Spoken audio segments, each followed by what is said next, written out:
Greetings, greetings, friends. Greetings and welcome. It's lovely to spend this moment in time with all of you, practicing, cultivating together.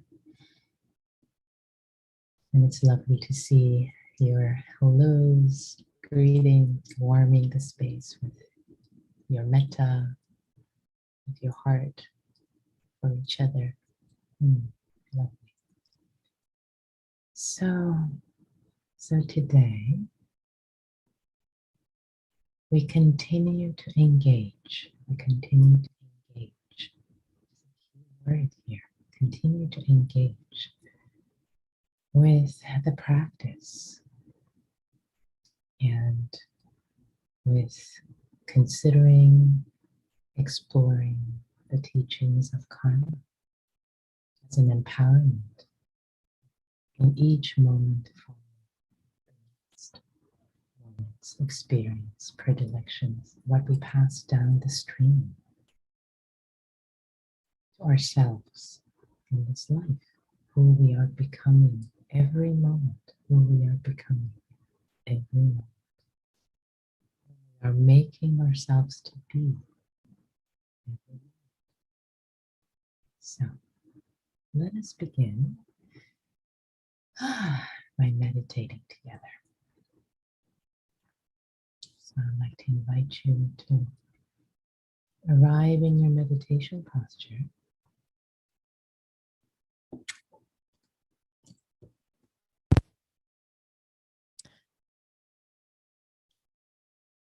Arrive in your meditation posture.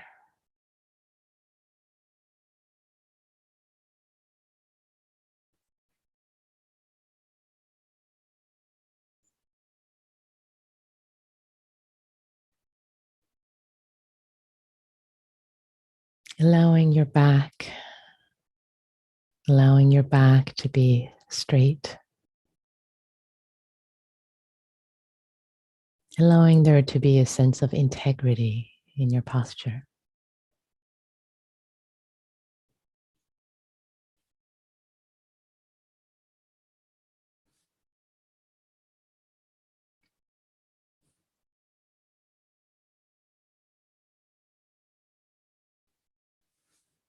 And inviting your body, inviting the muscles of your body to rest in this moment, to relax.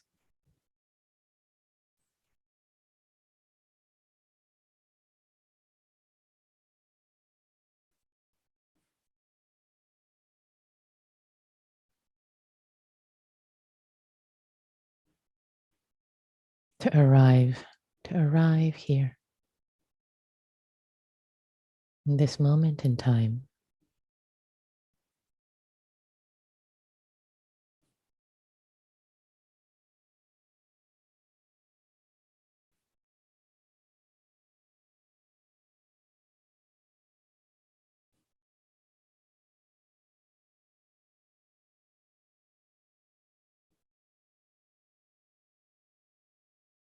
Allowing awareness to be bright, as if awareness is waking up bright in each moment, expansive like the sun in your heart, the sun in your body shining.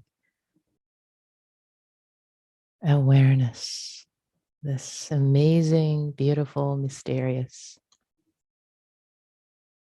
powerful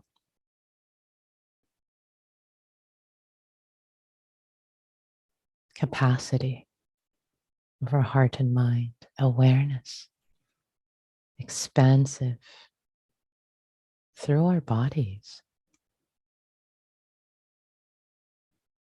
Aware of how this body is sitting, breathing.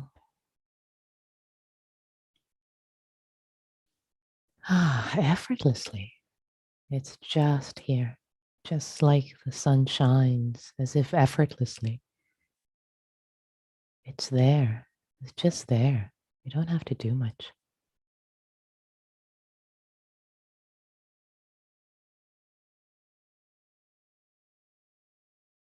Similarly, Similarly, the sun of awareness internally, spacious, expansive.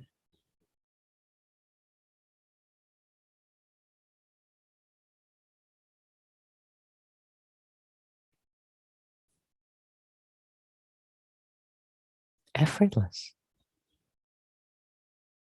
Knowing this body, knowing this heart, knowing this mind.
Each breath received in the body,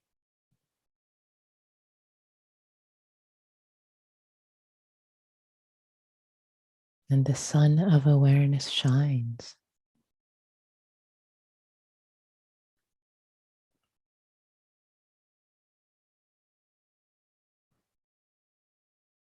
On the sensations of each breath.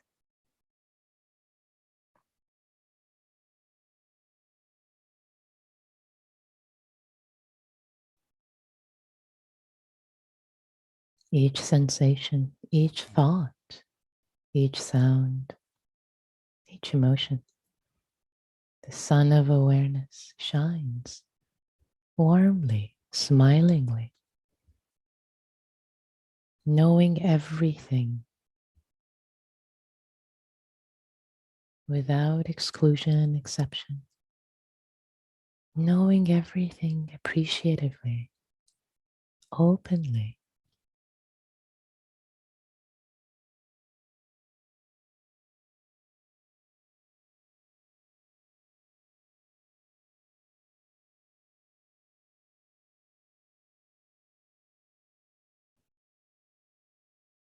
Not holding back its knowing or its warmth from any object that is known in the space of heart and mind.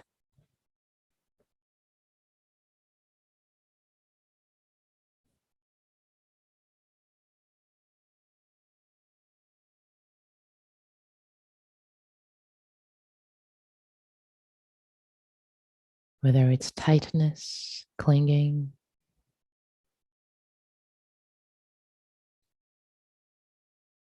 pain, sadness, it's all known by the sun of awareness with warmth intertwined, goodness intertwined in the knowing.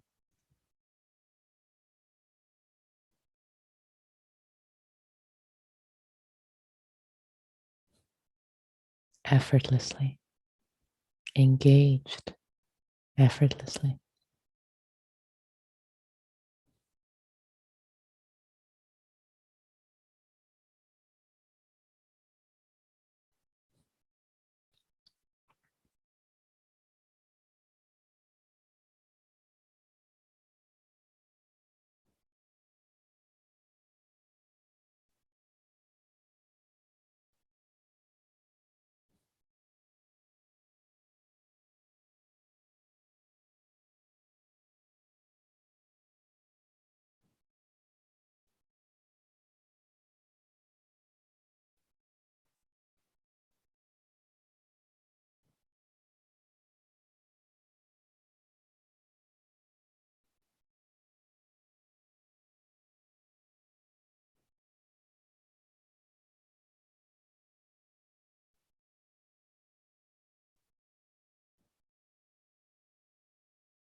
And with a sense of receptive interest,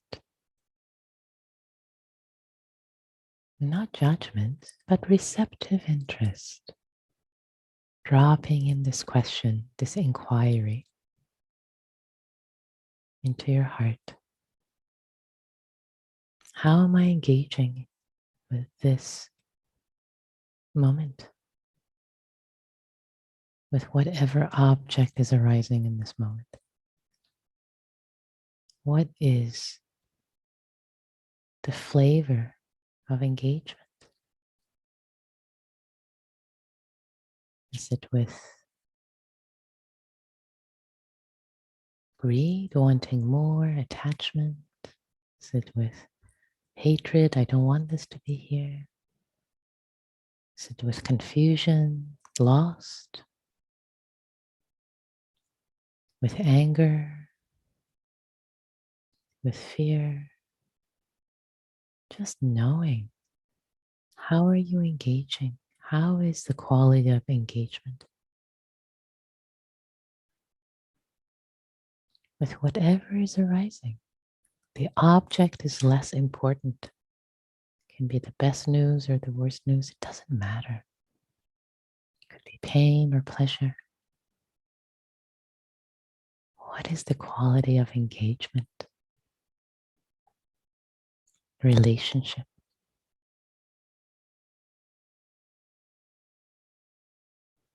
to whatever is arising.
is the sun of knowing,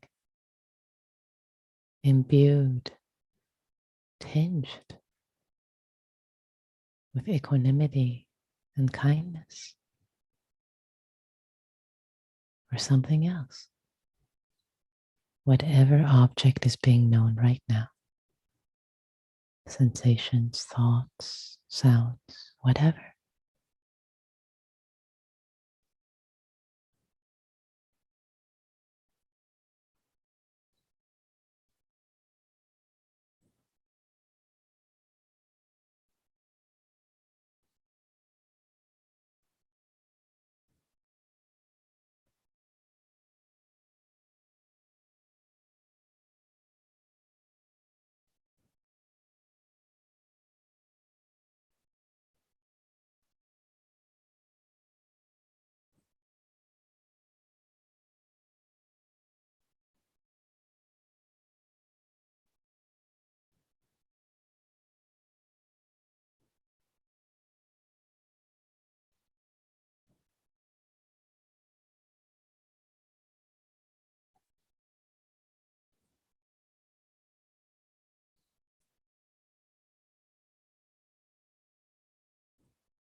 letting the rays of the sun of awareness touch, know the goodness of having showed up, having practiced this morning as we bring this sit to a close.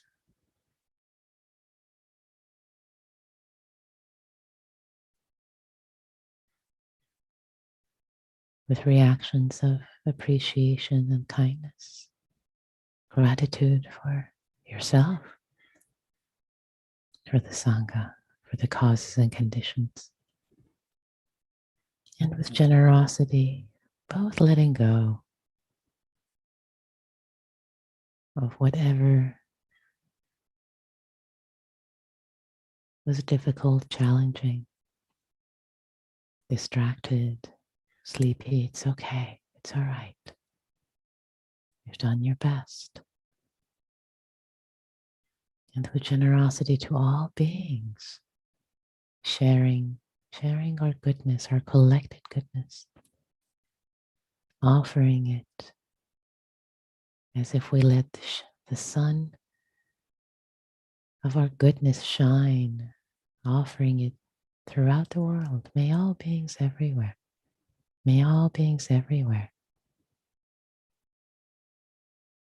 be well and benefit from my intentions, from my orientation towards wisdom, towards goodness, kindness. May all beings everywhere, including myself, in all parts of the world, be well, be free.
Hello and greetings, dear Sangha. So,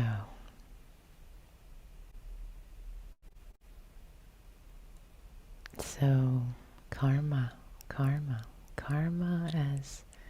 as action, karma as action, as these three aspects of action that we've been discussing the past couple of days. The intention around it, the leading edge, what is done, the action of the thought, speech, and body, and the trailing edge, what is left behind, what is created, what is made.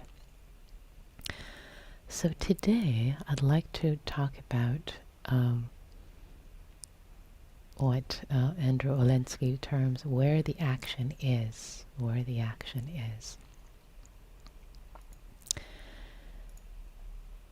So there are two aspects to every moment's experience. One is the content, what you're aware of. It could be a sound, a thought, a sensation.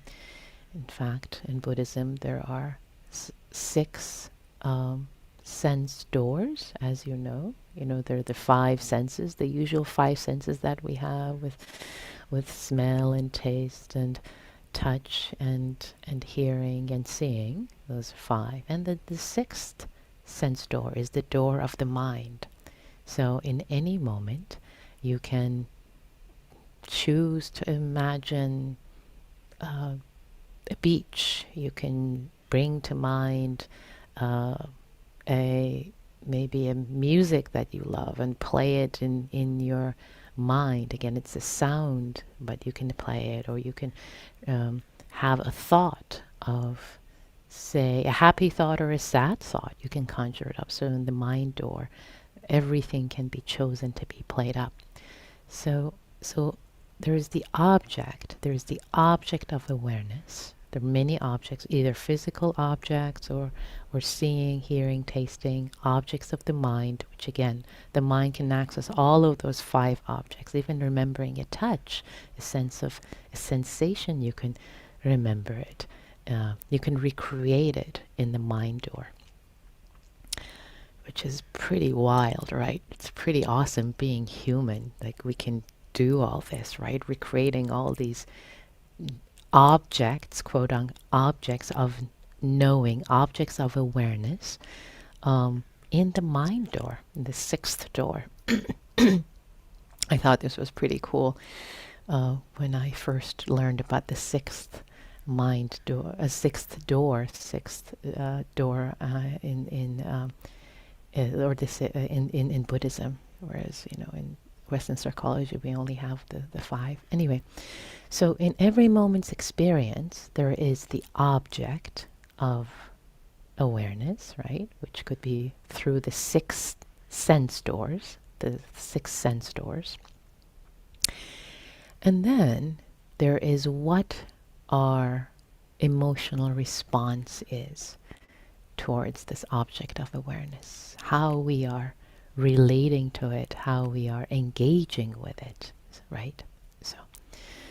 So as discussed, as I just mentioned, the objects of awareness, they could be recreated in any moment in the mind door. and our mind-body apparatus can really, lurch around from one object of awareness to another object of awareness very quickly. Sometimes at will, sometimes seemingly not at will, right? You're thinking about this, and then maybe you're meditating, you come back, and then you're thinking about something else, and just so these two, both the object of awareness and the way we relate to it, our attitude, our reaction, etc. It's called in the Buddhist psychology. This is called sankharas, or formations. This is called form, rupa. The objects are called rupa, with the 5 aggregates. So those who are familiar with the teaching of the 5 aggregates, and if you're not, don't be overwhelmed or scared, like, what, 5 aggregates? Wait a minute, I'm just explaining them to you, so stay with me. So form is just the object of awareness, and also known in Pali, rupa. And then sankharas are the aggregates, is the aggregate of the way of the mental formations, or also called formations, the way we relate, the way we engage, we react in each moment. And in each moment, these shift and change, even though we have this sense of permanence. Every moment it's a refreshing because it can change every moment, right? So the sankharas, these reactions, these formations, these mental formations, the ways we react can shift and change every moment. So what is interesting is that if we were perhaps an automaton, a computer, my background being in artificial intelligence, just knowing an object is one thing, right? Knowing. But the sankharas, the way we react, the way we respond, the way we relate to an object, in fact, that's where the action is. That's where, that is the way we engaged with an object. Because just knowing an object, oh, okay, all right, yeah, this is a pen. Okay, this is just a pen. But oh, I love this pen. I don't want anyone to take it. Like, or oh, I hate this pen. This reminds me of blah blah blah. That's difficult day. The way we engage, the way the sankharas, the way we are responding, engaging with an object, either physical object, object of the mind, that is what shapes and forms the next moment's experience. That's how that's how we are shaped and formed. So a skillful, healthy way of relating to an object, it shifts, it forms us into a more skillful, into a kinder, a less deluded, um, more equanimous person, being in the next moment. So, so we could say that perhaps the harm that comes, or the harm that we cause ourselves, isn't so much from the objects that we relate to. Again, physical objects, I'm talking about the objects of the six sense doors.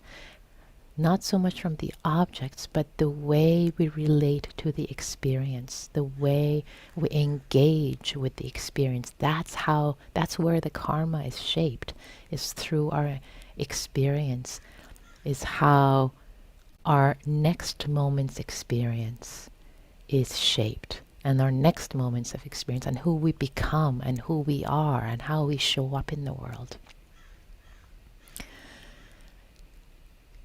So this is quite profound, actually, to see this in Buddhist psychology, this teaching of karma, uh, which is this way we engage and how we engage, that shapes and forms who we become, who we are.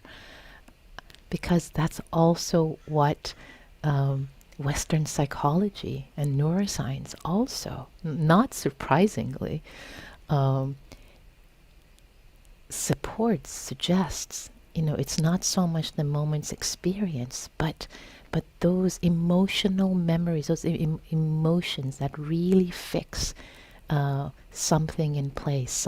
The memory of something becomes fixed in place because of the emotional engagement, because of the emotion that has been ignited, that has come alive as we have engaged with something that has occurred, with an object in the six sense doors. And you know this to be true for your own experience. Maybe some moment of experience became really etched in your memory, in your heart and mind, so a moment of experience in the past, because of the emotional response you had to it, because of the anger you had, or because of the love you had, or because of whatever happened, and that really felt like a formative moment. And in fact, in AI, in neural networks, that's called one-shot learning, when there is something um, uh, so important, a pattern that's we give it so much weight, that it becomes, oh, it's a one-shot learning. It really shapes and forms the shapes of the neural networks. But again, coming back to humans, so the way we engage, really, that's where the action is. A moment of anger becomes, and also it shapes it also grows. Maybe a moment of anger is a thought, and then it becomes a striking blow, or becomes a hurtful comment, or becomes a nasty thought, and then becomes an action, etc., etc., and then they grow. So, so who we are, and actually Andrew Oldensky says this beautifully, who we are and what world we inhabit actually consists of these series of the series of these emotional responses unfolding within us. So it's actually just these series of emotional responses is who we are, and we keep conditioning them for the future. So how we hold ourselves right now in this moment. How are you holding yourself right now in this moment? How are you relating? How are you relating to the contents of your experience? How are we holding ourselves in this moment right now? Is it with greed, hatred, delusion? Is it with the opposite, generosity, with love, and with wisdom? How we hold ourselves right now, right here, people, right now, is the key to the next moment. So it's not about what we engage with, it's how we engage with the what. It's the how. It's the how. And that is so powerful. We have so much power to shift and change the way we engage in this moment, in this moment.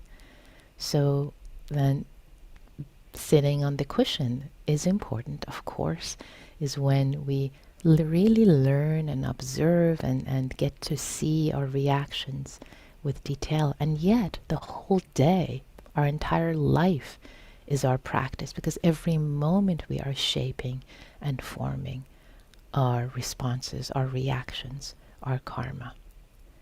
So the time has come to an end. So I wish you a full day, a beautiful, a wise, a wholesome karma forming day of practice. Thank you so much for being here, for practicing, for your own benefit and the benefit of all beings whose lives yours touches. Thank you, and see you tomorrow. Be well.